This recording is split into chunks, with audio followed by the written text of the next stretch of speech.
आज कई सप्ताह के बाद अपने गुरु कार्य के लिए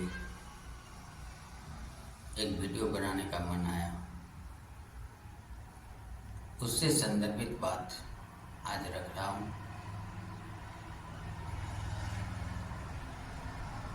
यह वीडियो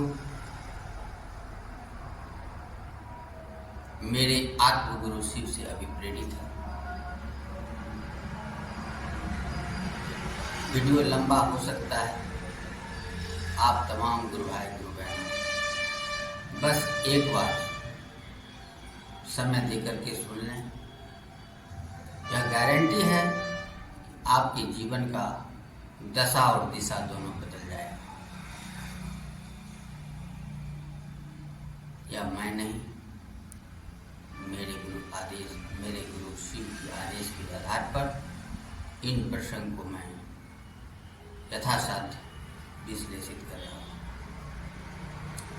आज का प्रसंग जो है वह है आओ चलें शिव की ओर। क्यों?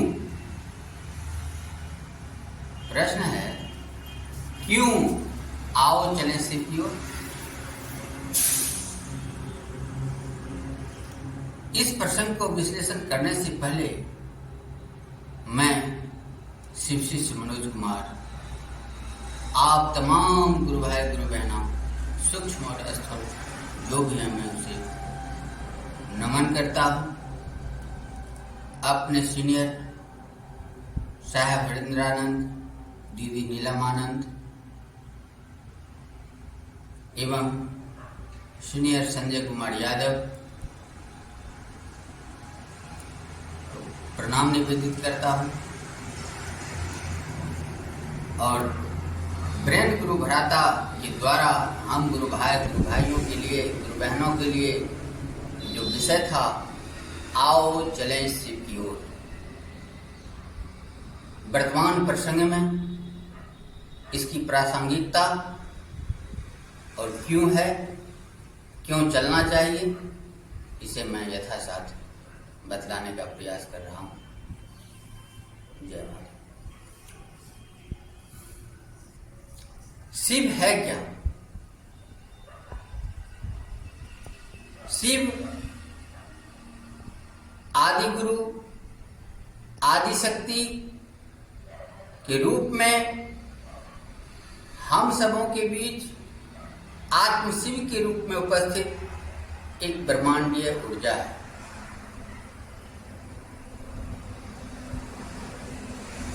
यह ऊर्जा जो हमें सजीवता का बोध कराती है, चाहे वह जीव के रूप में हो, वनस्पति के रूप में हो।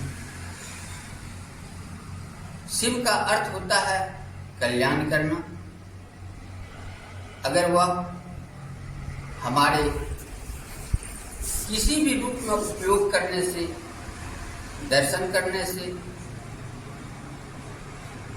हमारे जीवन में कल्याण का काम कर रहा है, लाभ पहुंचाने का काम कर रहा है, परिमार्जित करने का काम कर रहा है, हम जिन चीज़ों से त्राहिमाम की स्थिति में है उन चीज़ों से उबारने का काम कर रहा है, वह शिव है।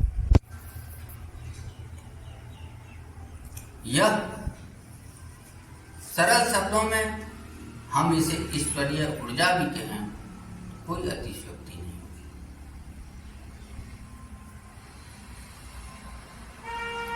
यह शिव कैसे विश्वव्यापी है, इसे क्रमशः मैं बतलाने का प्रयास कर रहा हूं। यह ब्रह्मांड की संरचना का पूर्ण ज्ञान अब तक नहीं हो पाया है। तथाकथित जो ब्रह्मांडीय ज्ञान है, जिसे पार ब्रह्म के रूप में हम लोग जानते हैं, हम सब सुनते आए हैं, उसका उद्गम और परिणति किसी को नहीं पता। लेकिन हम जिस ब्रह्मांड में रह रहे हैं उस ब्रह्मांड में असंख्य तारे हैं। उस तारे में सूरज भी एक तारा है। सूरज की चारों तरफ कई ग्रह, उपग्रह, क्षुद्र ग्रह, उल्कापिंड, उच्छल तारे,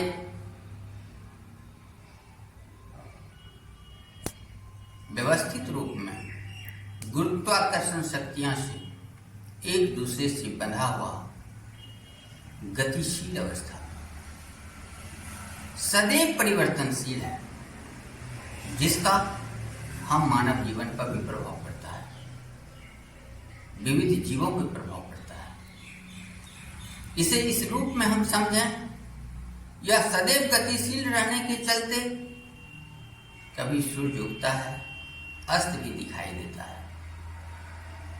दिन और रात होता है, हवाएं एक दिशा में बहता है, समुद्र की जलधाराएं असामान्यता को पाटने के लिए धारा के रूप में, तरंग के रूप में सदैव चलायमान है। यह वायु राशियां चक्रवातीय पवनों के रूप में, प्रति चक्रवातीय पवनों के रूप में समय और स्थान के संदर्भ में बदलते रह रहा है। इस पृथ्वी के संरचना में वह आंतरिक ऊर्जा जो स्थलखंड और जलमंडल को अपने आंतरिक शक्तियों से चलायमान किए हुए है, इससे विविध भागों में स्थलखंड चलायमान है, जिसकी पुष्टि प्लेट विवर्तनिकी सिद्धांत खुले रूप में कर रहा है। वे आंतरिक ऊर्जा जिसे हम ब्रह्मांडीय ऊर्जा कह रहे थे, उसी ऊर्जा का रूप इस पृथ्वी के अंदर की आंतरिक ऊर्जा भू संचलन से प्रभावित होकर के बड़े बड़े पर्वत, बड़ी बड़ी गहरी खाइयां, विशाल महासागर, पर्वतीय कटक आदि को रूप दे रहा है। आंतरिक ऊर्जाएं एक दबाव होकर के ज्वालामुखी विस्फोट कर करके विविध प्रकार की संरचनाओं का निर्माण कर रहा है। इस पर्यावरण में मानव अपनी बौद्धिक क्षमता से हद तक लौकिक भौतिक उपलब्धियों को दिखा करके कि मैं अधिक समृद्धशाली हूं, ईश्वर कुछ नहीं है, लेकिन वह ईश्वर की ऊर्जा यानी पृथ्वी के अंदर की आंतरिक हलचल यानी भूकंप के झटके कुछ ही सेकंड में यह मानव के विकास को संप्राय मैदान की तरह मिट्टी पलीत कर देता है। और उस समय हम लोग हार थाक करके यह बात कहते हैं कि जो ईश्वर की मर्जी है वही होता है, हम सबों के करने से कुछ नहीं होता। इस संसार की कोई भी गतिविधि वह ब्रह्मांडीय ऊर्जा से संचालित है। हम मानव के भीतर में भी आत्म शिव के रूप में उपस्थित यह ऊर्जा को जिसने पहचाना उसका जीवन शिव में हो चुका है। वे गुरु भाई गुरु बहना जो आत्म शिव की ओर उन्मुख हो चुके हैं, उसका जीवन मानवीय जीवन धन्य धन्य है। और जो आज लौकिक जगत के गुरुओं के चक्कर में पड़े हुए हैं, वे संदिग्ध की स्थिति में हो भी सकता है, नहीं हो सकता। आज आप सामान्य जीवन में पाएंगे यह वर्षा या स्थलीय मिट्टी या सूर्यताप की उपस्थिति संसार के विविध प्रदेशों में कृषि के स्थानीयकरण में महत्वपूर्ण भूमिका निभाता है। पेड़ पौधा के उगने में महत्वपूर्ण भूमिका निभाता है। यह सूर्यताप, वर्षा और मिट्टी के अलावा कई और कारक हैं, लेकिन मुख्यतः ये भौगोलिक कारक जलवायु से प्रभावित होकर के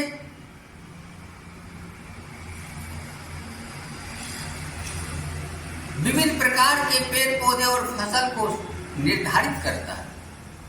और जहां जैसा फसल और पेड़ पौधा होता है, जैव विविधताओं का विकास होता है। हर जीव इकोसिस्टम नियम को पालन करते हुए एक जीव दूसरे जीव पर आश्रित होकर के अपना जीव को उपार्जन चलाता है या बैलेंस बनाए हुए। यह सब उस ऊर्जा का कमाल है। अगर हम लोग उपोष्ण प्रदेश में हैं, यह सोचने की चीज है, जानने की चीज है। कहीं उष्ण प्रदेश भी है, कहीं शीत प्रदेश भी है, कहीं ध्रुवीय प्रदेश भी है। वहां भी हम जैसे देहधारी जीव है, उनके भीतर भी आत्मशिव उपस्थित है। वे भी उस गुरु से आध्यात्मिक ज्ञान को पाता है और लाभ पाता है और अपने जीवन को शिवमय करता है। वहां किसी प्रकार की प्रजनाएं नहीं है। और जो व्यक्ति पर्यावरण का ज्ञान नहीं रख रहा है, हमारे गुरु भाई गुरु बहना तथाकथित सुनते और कहते आए हैं कि नहीं, शाकाहारी होना जरूरी है, अमुक अमुक वर्जनाएं जरूरी है। ऐसे लोग किसी न किसी भ्रम की स्थिति। शिव शिष्य होने के नाते हमारे गुरु शिव ने जो मुझे ज्ञान दिया है, पृथ्वी के विविध क्षेत्र, विविध प्रदेशों के अध्ययन की बात करने के बाद मैं खुले शब्दों में यह बात कर सकता हूं कि हर जीव अपने स्वजातीय जीवों से भी संघर्ष करता है और पर्यावरण से भी संघर्ष करता है। और संघर्ष क्यों करता है? भोजन के लिए करता है, आवास के लिए करता है और शांतिपूर्ण सह अस्तित्व के लिए संघर्ष करता है। इसी क्रम में हम गुरु भाई गुरु बहना को यह जानना चाहिए कि जिस दिन संसार में 380 करोड़ वर्ष पूर्व प्रथम जीव आया था, उसी ब्रह्मांडीय ऊर्जा का रूप जीव के रूप में अवतरित हो चुका था। वह जीव ही शिव है, जो कि अपने आप का भी कल्याण कर सकता है और अपने ज्ञान और हुनर, कौशल और सहयोग, समर्पण, विविध कार्यों से अन्य का भी कल्याण कर सकता है। इसीलिए जब यह जीव भाव में मानवीय गुण का विकास हो जाता है, तो वह मानव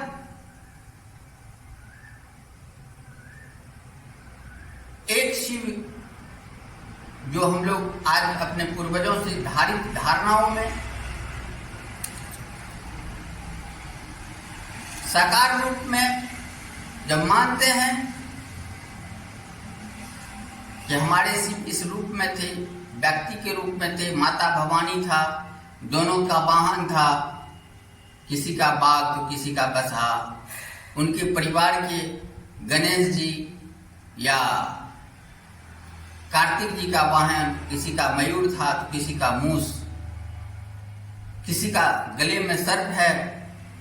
सब विभिन्न गुण धर्म के हैं और सब एक जगह सह अस्तित्व और सामंजस्यपूर्ण बनाए हुए हैं। उसी तरह इस संसार में विविध भौगोलिक वातावरण में, विविध परिस्थितियों में जो जीव है आदिवासी, वह अपने वातावरण से अपने ढंग से सुंदर तरीके से जीवन यापन कर रहा है। उनकी भी अस्तित्व को स्वीकार करें, ऐसा नहीं है। आज कबीलाई की संस्कृति से लेकर के आधुनिक मानव की जो विविध प्रकार की प्रजातियों की संघर्ष होते होते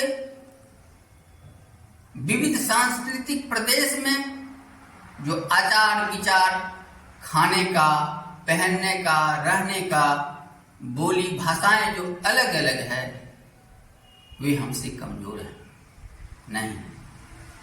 यह मानना हमारी अज्ञानता का द्योतक होगा। सभी जीव महान हैं, सभी अपने अपने पर्यावरण में बहुत सुंदर है। उसकी सुंदरता को भी स्वीकार करना होगा।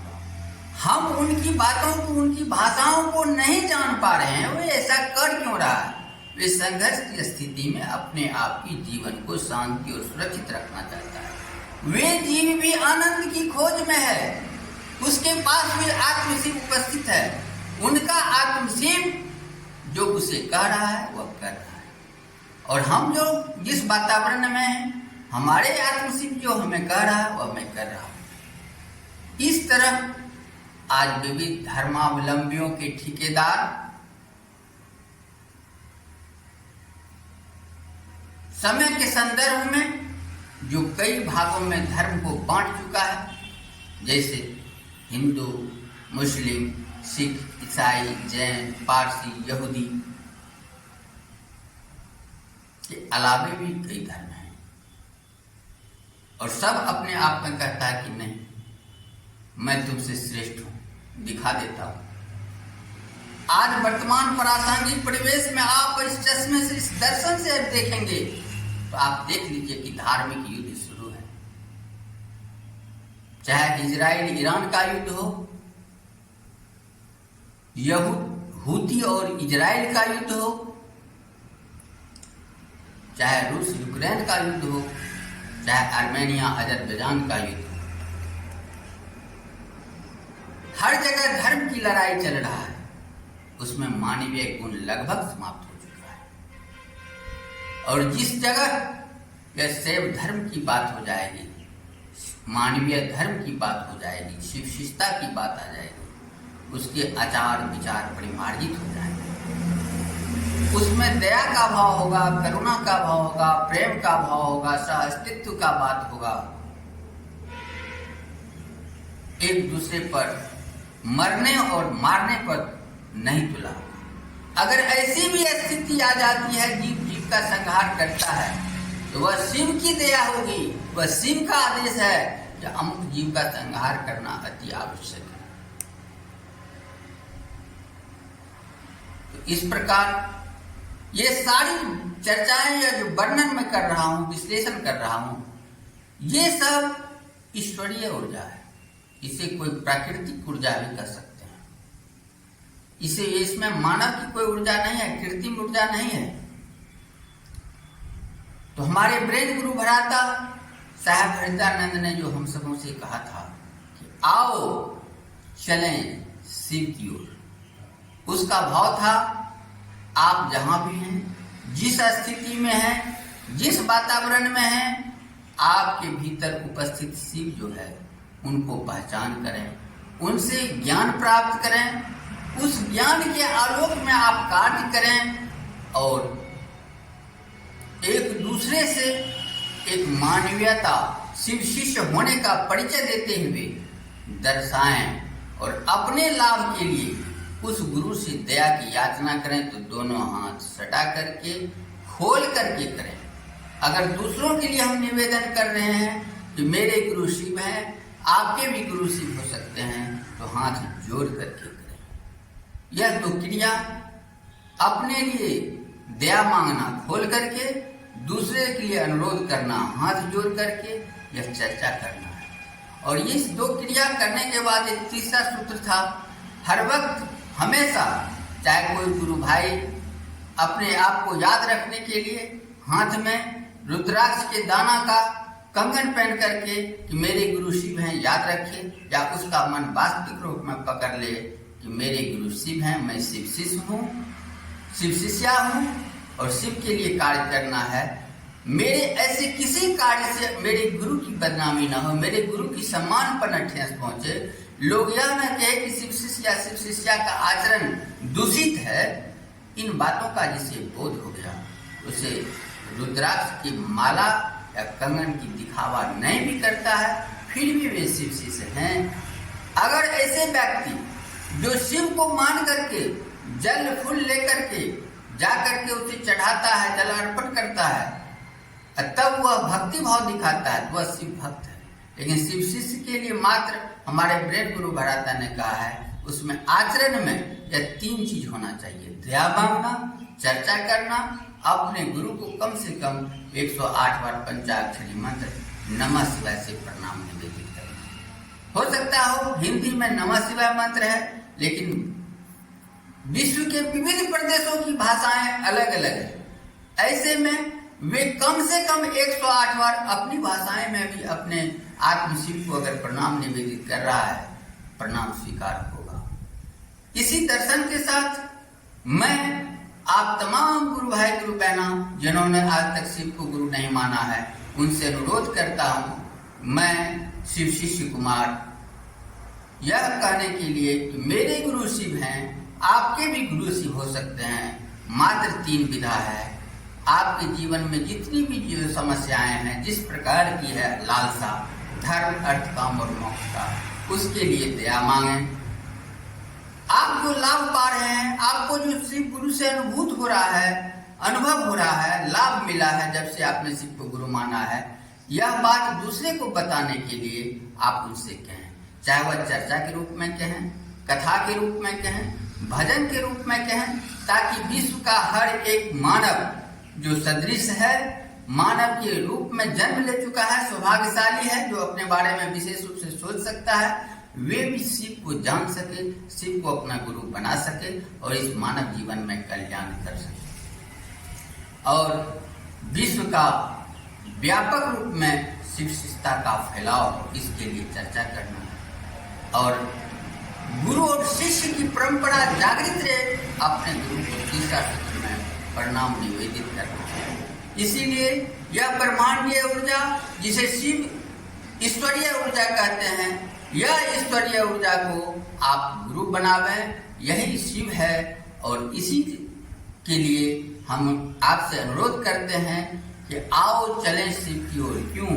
धर्म अर्थ काम और मोक्ष, चारों लालसाओं की पूर्ति के लिए, चारों अभिलाषाओं की पूर्ति के लिए। इसीलिए अगर जिन गुरु भाई गुरु बहना ने इन बातों को आज तक नहीं माना है, वे अगर हमारी बातों से प्रभावित हैं तो अपने नामों की घोषणा करा लें अपने गुरु भाइयों, अगल बगल के गुरु भाइयों से मिल करके। अर्थात अगर नहीं भी गुरु भाई मिल रहा है तो अपने दोनों हाथ ऊपर उठा करके अपने गुरु शिव से यह कहें कि हे शिव, मैंने आपको अपना गुरु मान लिया है, मुझे आप अपना शिष्य शिष्या के रूप में स्वीकार कर लीजिए, दर्ज कर लीजिए, मेरे आचरण को परिमार्जित करते रहिए, मार्गदर्शित करते रहिए। आपका नामों की घोषणा होगी और आप शिव शिष्य माने जाएंगे। इस रूप में मैं आप सबों से यह कहना चाह रहा हूँ कि आओ चले शिव की ओर। व्यापकता है और इसीलिए चलना भी चाहिए। अर्थात मैंने आप सबों से यथासाध्य यह बतलाने का प्रयास किया है कि शिव है क्या और शिव की ओर क्यों चलना चाहिए। इन सारी चर्चाओं को मैं अंतरिक्ष साम्राज्य में संप्रेषित कर रहा हूँ। शिव शिष्य मनोज कुमार का प्रणाम स्वीकार हो। जय महादेव।